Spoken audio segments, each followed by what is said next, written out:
আপনাদেরকে স্বাগত জানাচ্ছি। আমি ফিরোজ তোহা। শুরুতেই বিআরবি কেবলস সংবাদ শিরোনাম। শুরুতেই থাকছে কোথায় রয়েছেন শেখ হাসিনা, গোপন তথ্য প্রকাশ্যে। এরপর থাকছে মানহানি মামলায় খালাস পেলেন তারেক রহমান। আরও থাকছে হত্যা মামলায় 7 দিনের রিমান্ডে পুলিশ কর্মকর্তা মশিউর। এছাড়াও থাকছে আজ থেকে ভারতে অবৈধ শেখ হাসিনা, এখন কি পদক্ষেপ নেবে ভারত। বন্ধুরা, এতক্ষণ শুনছিলেন সংবাদ শিরোনাম, এবার থাকছে বিস্তারিত। বাংলাদেশের সাবেক প্রধানমন্ত্রী শেখ হাসিনা দেশটিতে গণ অভ্যুত্থানের পর প্রধানমন্ত্রীর পদ থেকে পদত্যাগ করে ভারতে কার্যত পালিয়ে এসে আশ্রয় নেয়। জানেন কি এই মুহূর্তে তিনি কোথায় রয়েছেন? যদিও কেন্দ্রীয় সরকার এই বিষয়ে মুখে কুলুপ এঁটে রয়েছে। কোটা বিরোধী আন্দোলনের জেরে গত 5ই আগস্ট শেখ হাসিনা বাংলাদেশের প্রধানমন্ত্রীর পদ থেকে পদত্যাগ করেন এবং ভারতে আশ্রয় নেন। 2009 থেকে গত মাস পর্যন্ত টানা 15 বছর প্রধানমন্ত্রী থাকাকালীন ভারতের সঙ্গে বরাবরই তিনি সুসম্পর্ক রেখে চলেছিলেন। ঠিক সেই কারণে ভারত তাকে সাময়িক আশ্রয় দিয়েছে। শেখ হাসিনা প্রধানমন্ত্রীর পদ থেকে পদত্যাগের পর সাময়িক হেলিকপ্টারে চড়ে দিল্লির কাছে হিন্দন বিমান ঘাঁটিতে অবতরণ করেন। তার সঙ্গে বোন শেখ রেহানা সহ 7 সেনা কর্মকর্তা ছিলেন। ভারতের জাতীয় নিরাপত্তা উপদেষ্টা অজিত ডোভাল ওই দিন শেখ হাসিনার সঙ্গে দেখা করেন। শেখ হাসিনা ভারতে বেশি দিন থাকতে চাননি। তিনি চেয়েছিলেন ইউরোপের কোনো দেশ, আমেরিকা বা সৌদি আরবে আশ্রয় নিতে। জানা গেছে ইউরোপীয় দেশ বা যুক্তরাষ্ট্র তাকে রাজনৈতিক আশ্রয় দিতে রাজি হননি। এ কারণে শেখ হাসিনা গত 45 দিন ভারতেই রয়েছেন। কড়া নিরাপত্তায় রয়েছেন বাংলাদেশের বিদায়ী প্রধানমন্ত্রী। তবে তিনি এদেশে কোথায় রয়েছেন এ বিষয়ে দিল্লির সরকার মুখ বন্ধ করে রয়েছে। এখন প্রশ্ন, তাহলে শেখ হাসিনা কোথায় রয়েছেন? এবার সামনে এসেছে বড় তথ্য।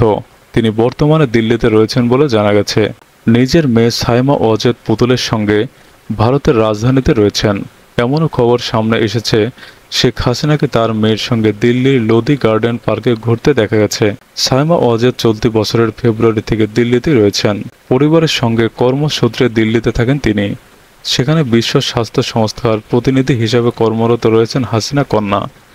এমন পরিস্থিতিতে শেখ হাসিনা দিল্লিতে তার মেয়ের কাছে রয়েছেন বলে তথ্য প্রকাশ করেছে ব্রিটিশ পত্রিকা ফাইন্যান্সিয়াল টাইমস।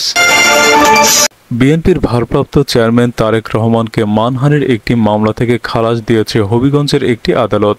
বৃহস্পতিবার 19 সেপ্টেম্বর বেলা 12:30টায় হবিগঞ্জের সিনিয়র জুডিশিয়াল ম্যাজিস্ট্রেট প্রথম আদালতের বিচারক মোহাম্মদ আব্দুল আলিম এই আদেশ দেন।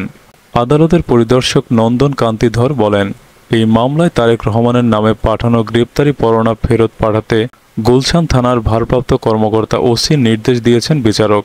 তারেক রহমান বঙ্গবন্ধু শেখ মুজিবুর রহমানকে জড়িয়ে ইংল্যান্ডের একটি পত্রিকায় সাক্ষাৎকার দেওয়ার জেরে 2015 সালের 24 এপ্রিল হবিগঞ্জ জেলা ছাত্রলীগের সাবেক সহ-সভাপতি ও আইনজীবী আসাদুজ্জামান খান তুহিন মামলাটি দায়ের করেছিলেন। আদালতের পেশকার তাজুল ইসলাম জানান, 2018 সাল থেকে 6 বছর ধরে বাদী আদালতে উপস্থিত হচ্ছেন না, প্রয়োজনীয় কাগজপত্র দাখিল করেননি। সেজন্য ফৌজদারি কার্যবিধির 204-এর 3 ধারায় বিচারক মামলাটি খারিজ করে দিয়ে তারেক রহমানকে অব্যাহতি দেন। নিউমার্কেট থানায় করা ব্যবসায়ী আব্দুল ওয়াদুদ হত্যা মামলায় জিজ্ঞাসাবাদের জন্য পুলিশের অতিরিক্ত উপমহাপরিদর্শক এডিশনাল ডিআইজি মশিউর রহমানের 7 দিনের রিমান্ড মঞ্জুর করেছেন আদালত। ঢাকার চিফ মেট্রোপলিটন ম্যাজিস্ট্রেট সিএমএম আদালতের ম্যাজিস্ট্রেট সাদ্দাম হোসেন আজ শুক্রবার বিকেলে এই আদেশ দেন। ঢাকা মহানগর পুলিশের অপরাধ ও তথ্য বিভাগের উপপরিদর্শক এসআই লিয়াকত হোসেন এই তথ্য নিশ্চিত করেছেন। আদালত সংশ্লিষ্টগুলো জানিয়েছে, ব্যবসায়ী আব্দুল ওয়াদুদ হত্যা মামলায় গ্রেপ্তার অতিরিক্ত উপপরিদর্শক মশিউর রহমানকে আদালতে হাজির করে 10 দিন রিমান্ডে নেওয়ার আবেদন করে পুলিশ। অন্যদিকে আসামি পক্ষ থেকে রিমান্ডে নেওয়ার আবেদন নাকচের আবেদন করা হয়। উভয় পক্ষের শুনানি নিয়ে আদালত পুলিশ কর্মকর্তা মশিউর রহমানকে 7 দিনের রিমান্ডে নিয়ে জিজ্ঞাসাবাদ করার অনুমতি দেন। এর আগে ঢাকা মহানগর পুলিশের ডিএমপি গণমাধ্যম ও জনসংযোগ বিভাগের পক্ষ থেকে খুদে বার্তা দিয়ে জানানো হয়, মশিউর রহমানকে গতকাল বৃহস্পতিবার রাতে গ্রেপ্তার করা হয়। ডিএমপির গোয়েন্দা বিভাগ ডিবি তাকে গ্রেপ্তার করে। মশিউর রহমান অনেকদিন ডিএমপির ডিবিতে ছিলেন। সর্বশেষ তিনি ডিবির লালবাগ বিভাগের উপকমিশনার ছিলেন। বিগত সরকারের শেষ দিকে তিনি অতিরিক্ত উপপরিদর্শক পদে পদোন্নতি পান। ছাত্র জনতার অভ্যুত্থানে গত 5ই আগস্ট আওয়ামী লীগ সরকারের পতন হয়। এরপর মশিউর রহমানকে ডিএমপির ডিবি থেকে পুলিশের চট্টগ্রাম রেঞ্জ ডিআইজির কার্যালয়ে সংযুক্ত করা হয়। ডিএমপি সূত্র জানায়, বৈষম্য বিরোধী ছাত্র আন্দোলন ও ছাত্র জনতার আন্দোলনে প্রাণহানির ঘটনায় মশিউর রহমানের বিরুদ্ধে একাধিক মামলা হয়েছে। আন্তর্জাতিক অপরাধ ট্রাইব্যুনালে শেখ হাসিনার বিরুদ্ধে ফৌজদারি অপরাধে অভিযোগের পর অভিযোগ জমা পড়েছে, তবে এখনও কোনোটির বিচার শুরু হয়নি। বিচার প্রক্রিয়া শুরু হলেই ভারতের কাছে শেখ হাসিনাকে যথাযথ প্রক্রিয়ায় ফেরত চাওয়া হবে বলে অন্তর্বর্তী সরকারের আইন উপদেষ্টা আসিফ নজরুল মন্তব্য করেছেন। বৃহস্পতিবার সন্ধ্যায় ঢাকার ফরেন সার্ভিস একাডেমিতে সংবাদ সম্মেলনে এক প্রশ্নের জবাবে তিনি এমন অবস্থানের কথা তুলে ধরেন। প্রধান উপদেষ্টা অধ্যাপক মোহাম্মদ ইউনূসের সভাপতিত্বে তার কার্যালয়ে ৬ সংস্কার কমিশনের প্রধানদের নিয়ে বৈঠকের পর আলোচনার বিষয়বস্তু অবহিত করতে ফরেন সার্ভিস একাডেমিতে সংবাদ সম্মেলনে আসেন আসিফ নজরুল। প্রবল গণ আন্দোলনের মুখে ৫ই আগস্ট দেশ ছেড়ে ভারতে চলে যান সাবেক প্রধানমন্ত্রী। এখনও সে দেশে আছেন তিনি। ৮ই আগস্ট ক্ষমতা নেয় অন্তর্বর্তী সরকার। সেই থেকে গত ১.৫ মাসে শেখ হাসিনার নামে ১.৫ শতাধিক মামলা হয়েছে।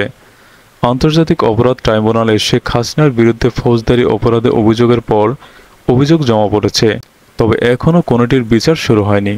সংবাদ সম্মেলনে আসিফ নজরুল বলেন, আমরা খুব দ্রুত আইন মন্ত্রণালয়ের মাধ্যমে আপনাদের জানাব।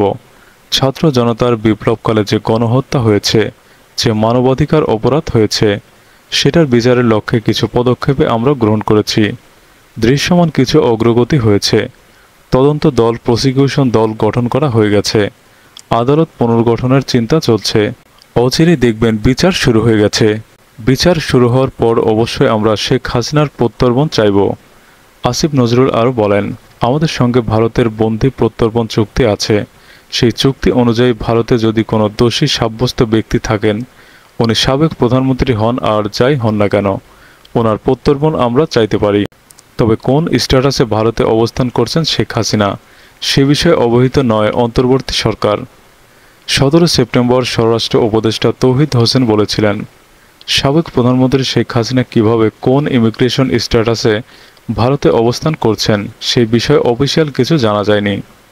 সেদিন পররাষ্ট্র মন্ত্রণালয়ের সাংবাদিকদের এক প্রশ্নের জবাবে তিনি বলেন, না, আমরা অফিসিয়াল কিছু জানি না। যেটুকু বলেছিলেন তাদের ভারতের পররাষ্ট্রমন্ত্রী যে উনি এসেছেন, তাকে খুব তাড়াতাড়ি আশ্রয় দিতে হয়েছে।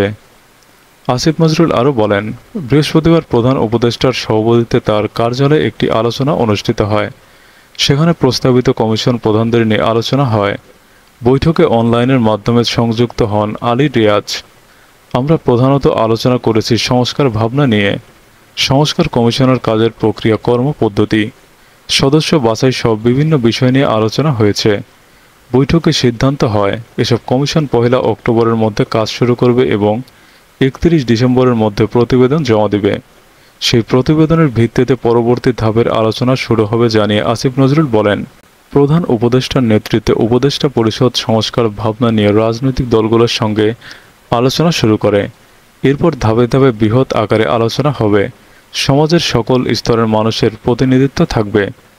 সংস্কার কমিশনের রিপোর্ট পাওয়ার পর সেগুলো অনলাইনে উন্মুক্ত করে দেওয়া হবে। সবার মতামতকে প্রতিফলিত করার চেষ্টা করা হবে। তিনি বলেন, এটার ভিত্তিতে ছাত্র জনতার বিপ্লবের গণ অভ্যুত্থানের প্রত্যাশা শুধু নির্বাচনের মধ্যে সীমাবদ্ধ ছিল না, সেটা ছিল রাষ্ট্র সংস্কারের প্রশ্ন এবং প্রকৃত গণতন্ত্র প্রতিষ্ঠার স্বপ্ন। বাংলাদেশে যাতে আর কোনো দিন ফ্যাসিবাদী শাসন ব্যবস্থা জাঁকিয়ে উঠতে না পারে, সেই আশঙ্কা বোধ থেকে কি সংস্কার প্রয়োজন, সেই ধরনের চিন্তা ছাত্র জনতার আন্দোলনের মধ্য দিয়ে প্রতিফলিত হয়েছে। সেটার লক্ষ্যে এই সংস্কার কমিশনগুলো প্রাথমিক স্তরে কাজ শুরু করেছে। সংস্কার বিষয়ে আওয়ামী লীগ ছাড়া সব রাজনৈতিক দলের সঙ্গে আলোচনা করা হবে।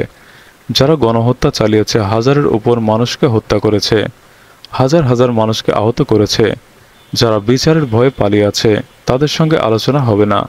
এটা আমাদের পরিষ্কার বক্তব্য। সংস্কার কমিশন গঠনের পেছনে যেসব চিন্তা ছিল সেগুলো নিয়ে মাহফুজ আবদুল্লাহ বলেন, সংস্কার কমিশন গঠনের পেছনের উদ্দেশ্য হলো বাংলাদেশের মানুষ দীর্ঘ সময় ফ্যাসিবাদী শাসনের জাতাকলে পিষ্ট ছিল। এখন একটি গণতান্ত্রিক নির্বাচন প্রক্রিয়ার ভেতর দিয়ে জনগণের সবার অংশগ্রহণের ভিত্তিতে একটি সুষ্ঠু নির্বাচনের বিষয় যেমন আছে, তেমনি নির্বাচন অনুষ্ঠানের আগে জনগণের সবার সমর্থন গণ অভ্যুত্থানের মধ্য দিয়ে গঠিত সরকারের একটি গুরুত্বপূর্ণ দায়িত্ব।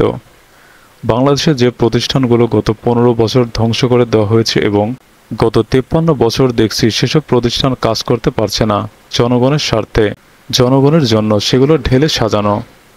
প্রাথমিকভাবে 6টি সংস্কার কমিশন গঠিত হয়েছে।